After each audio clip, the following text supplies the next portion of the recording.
our next story is about corruption. This is a global problem. It plagues a number of countries, but some more than others. Among those at the top of the list is Nigeria. Nigeria is Africa's most populous nation. It used to be Africa's biggest economy as well, but it has now slipped to fourth place.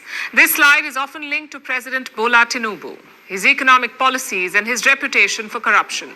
Tinubu recently featured on a list, the list of the most corrupt leaders in the world. The winner was former Syrian President Bashar al-Assad. He was followed by Kenya's William Ruto.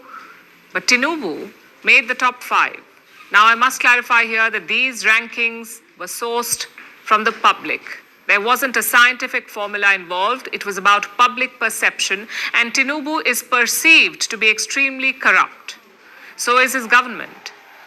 There are a number of reasons for this. Let me show you some of the latest examples, starting with the government. Nigeria has an anti-corruption agency. It is called the EFCC, the Economic and Financial Crimes Commission. This is Nigeria's watchdog. Its job is to tackle corruption, and technically they are doing that, but at home. Let's show you today's major headline. The EFCC has detained 10 of its own over some missing items. This statement was put out by the agency. You'll notice that they said some operational items could not be accounted for. Okay, that sounds like some missing equipment. But then the Nigerian press dug a little deeper, and it turns out that the operational items were jewelry and cash worth $350,000 to $400,000. What operations were they pulling off with all that jewelry?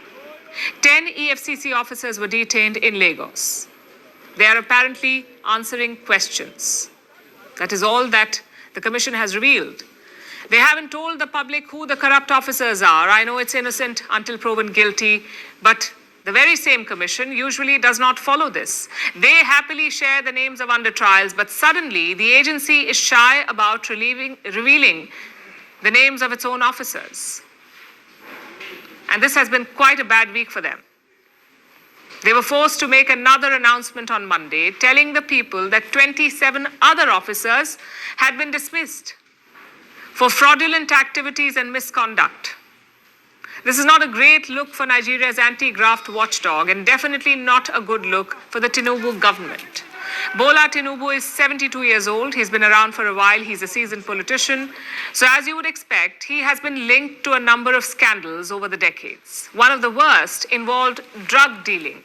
Tinubu allegedly held money from drug trafficking in his accounts. This was according to the US Justice Department. Tinubu, of course, never accepted the charges, but he did pay out a settlement worth $460,000.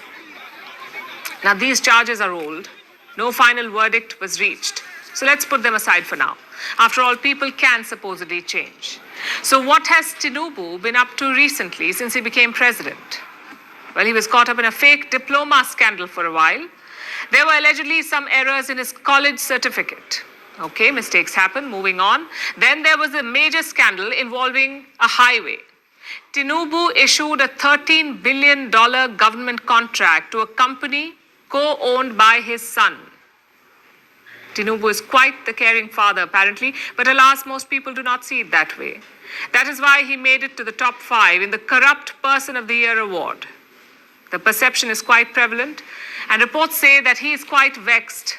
He's even hired American lobbyists to clean up his image. He's reportedly paying them $2.7 million, though I wonder, is he paying from his own pocket or Nigeria's treasury? I suppose we'll find out eventually.